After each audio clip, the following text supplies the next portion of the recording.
આપ જોઈ રહ્યા છો એને ન્યૂઝ હું છું એન્કર અર્પિતા પટેલ। હવે જોઈએ અગત્યના સમાચાર। વડોદરા શહેર ટ્રાફિક પોલીસની એકતરફી કામગીરી જે ફક્ત ઓટો રિક્ષાવાળા માટે જ છે, બીજા વાહનો માટે આ કાયદો નથી, શંકા ઉપજે છે।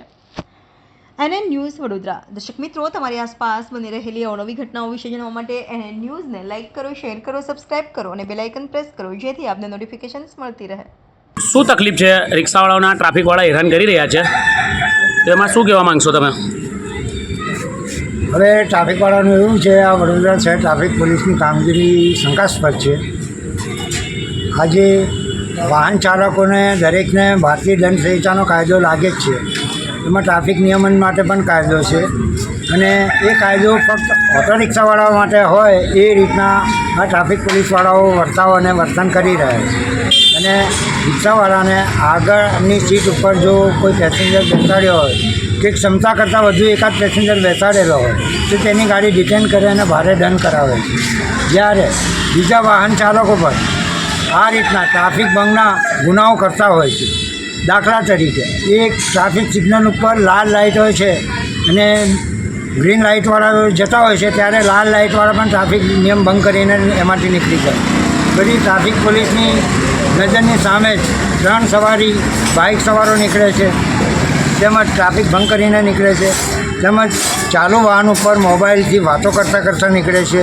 હવે જ્યારે આ કરોડોના ખર્ચે સીસીટીવી કેમેરાઓ લગાડ્યા છે, તો તે કેમેરા શું ફક્ત ઓટો રિક્ષાવાળાઓ માટે જ લગાડ્યા છે?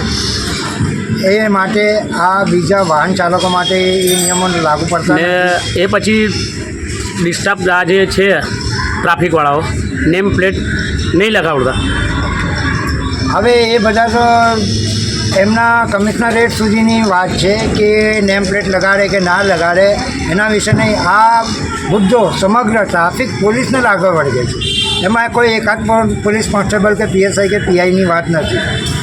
એના માટે સમગ્ર વડોદરા શહેર ટ્રાફિક પોલીસની ફરજ છે। એના માટે જે કોઈ ડીસીપી કે એસીપી કે પીઆઈ કક્ષાના અધિકારીઓ હોય તો એ લોકોએ જાગૃતિ દેખાડવાની જરૂર છે। અને આ જે ભારદારી વાહનો પણ શહેરમાંથી પસાર થઈ જાય છે, જ્યારે કે એમની સમય મર્યાદા બાંધેલી છે, પરંતુ આ કેટલી ખાનગી બસો તેમજ આ રેતી કપચીના ડમ્પરો અને બીજા હાઈવા અને ક્રેન્કો તેમજ આ મોટી કંપનીઓના પેલા સિમેન્ટ મિક્સર મશીનો વગેરે નીકળે છે, એ લોકો પણ આડેધડ, અને તેમાં મોટાભાગના ડ્રાઈવરો લાયસન્સ વગરના હોય છે, તો એ લાયસન્સની ચકાસણી કરવાની જવાબદારી ટ્રાફિક પોલીસની છે।